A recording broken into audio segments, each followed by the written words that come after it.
তাদের দাবিটা খুব শুরুর দিকে মেনে নিলে আজকের এই সমস্যাটা হতো না, এতগুলো প্রাণ ঝরতো না, অসংখ্য মানুষ মারা গেছে।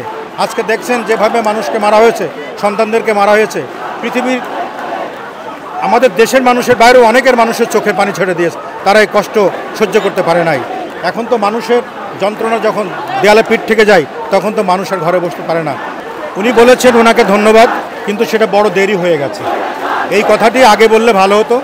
সময় লালন সাহেব লিখেছেন, সময় গেলে সাধন হবে না। এই গানটি এখন বাস্তবে পরিণত হচ্ছে।